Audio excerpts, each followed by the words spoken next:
Do you like cooking? Well, as a matter of fact, I do. Yeah. You want to watch me cook today? Well, sure. That'd be wonderful, I guess. Well, do you want to watch me, Andrew, and Chris cook some shit up? Yeah. Yeah. What are you guys gonna be cooking today? Food. Okay. Let's do it. Let's do it. Hi, I'm Andrew. Today I'm going to be cooking banana bread. Now, a lot of people, when they hear about baking, think that it's going to be this whole complicated thing. It's not. It's really easy.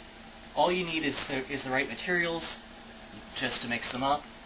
Then you throw it in the oven, and you forget about it. Well, not forget, but you know. And it's really easy because you just can mix it all at once. A lot of people think that you need to mix in each ingredient separately. This is not the case. There are certain ingredients that you do need to mix first, but it's not too hard. For instance, when you're cooking banana bread, you need to mix 1 cup of sugar, half a cup of butter before adding any of your other ingredients. But really, that's it. You just mix those together. And once you've mixed them up a little bit, even just with this, you can start adding the other ingredients.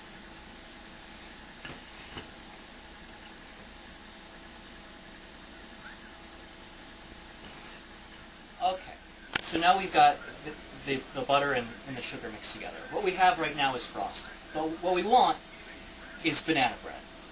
So it's very simple. You just add these 2 eggs, 2 cups of flour, some chocolate. Use your own judgment on how much chocolate to use, and 3 bananas. I recommend that you either let them get ripe or stick them in the freezer for an hour beforehand. That'll make them soft enough that you can mix them in easily. Okay, so you've got all your ingredients in the bowl. Now you just take it over to your mixer. You start mixing. Okay, so now we've got it mixed. Now we've got to take our pan and grease it.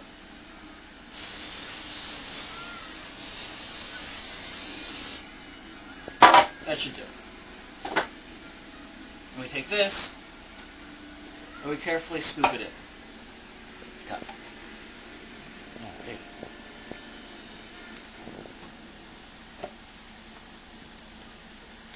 Dump it right in there. Alright, so now we take the bread and we put it into the oven, which we've already preheated to around 325 or so. We're just going to leave that in there for an hour 15 minutes, something like that. We'll check in an hour, see if it needs a bit more. I'm Chris, and I'm going to be making chicken parmesan. So here we have our chicken, our egg, which has been beaten up, and then we have Italian breadcrumbs. So, first things first, take your chicken, make sure you rinse it after you take it out of the package, and then dip it into the egg, getting both sides nice and eggy. Then from there, trying not to make a mess, you will dip it in the breadcrumbs, completely covering the piece of chicken. From that, you take vegetable oil and dump it into a heated pan, and then put the chicken. Alright, so here we have the chicken cooking. I have it cooking at medium, a little above medium heat, and I covered it for more heat. Alright, how you doing today? My name's Matt. We're going to be making some beef and spinach pinwheels.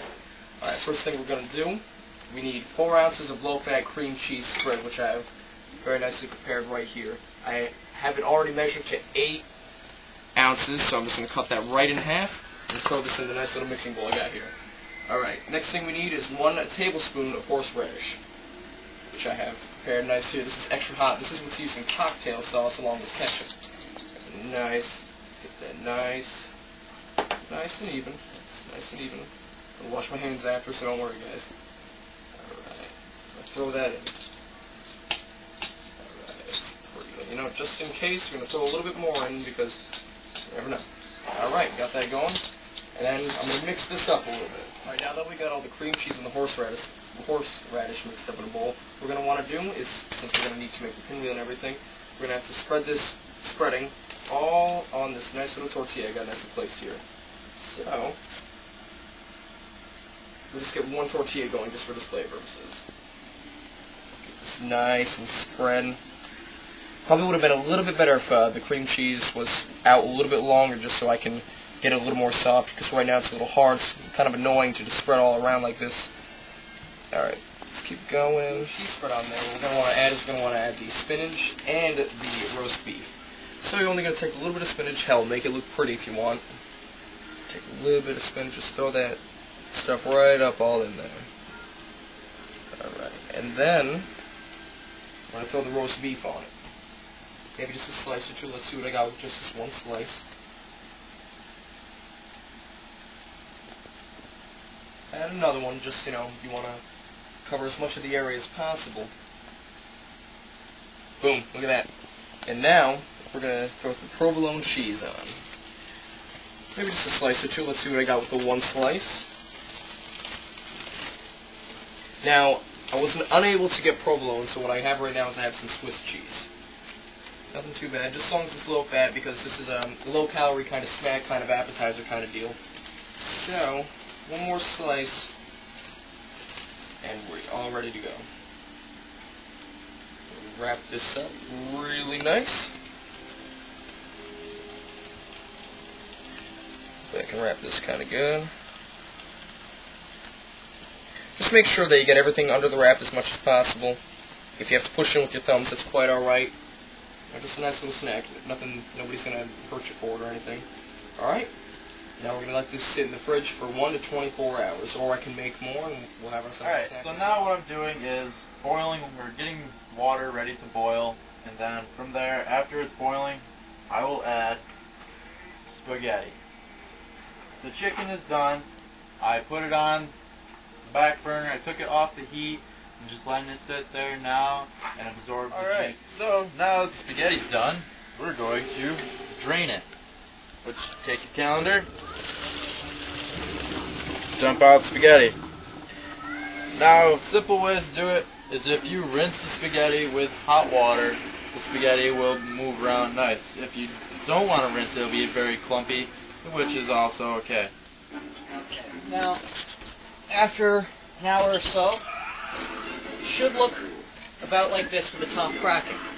You can check it for certain by putting a toothpick in to see if any of it sticks to it. But I generally find that once it's cracked like this, it's good to go. Okay, so right now the pasta and the chicken is done.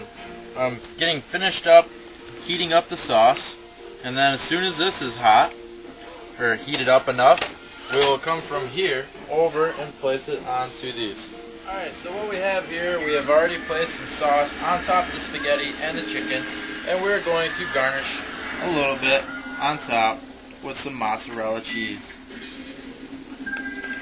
And right there, if anybody's familiar with Mr. Food, that looks good. Whether you're cooking beef and spinach pinwheels to Banana bread. Or chicken parm.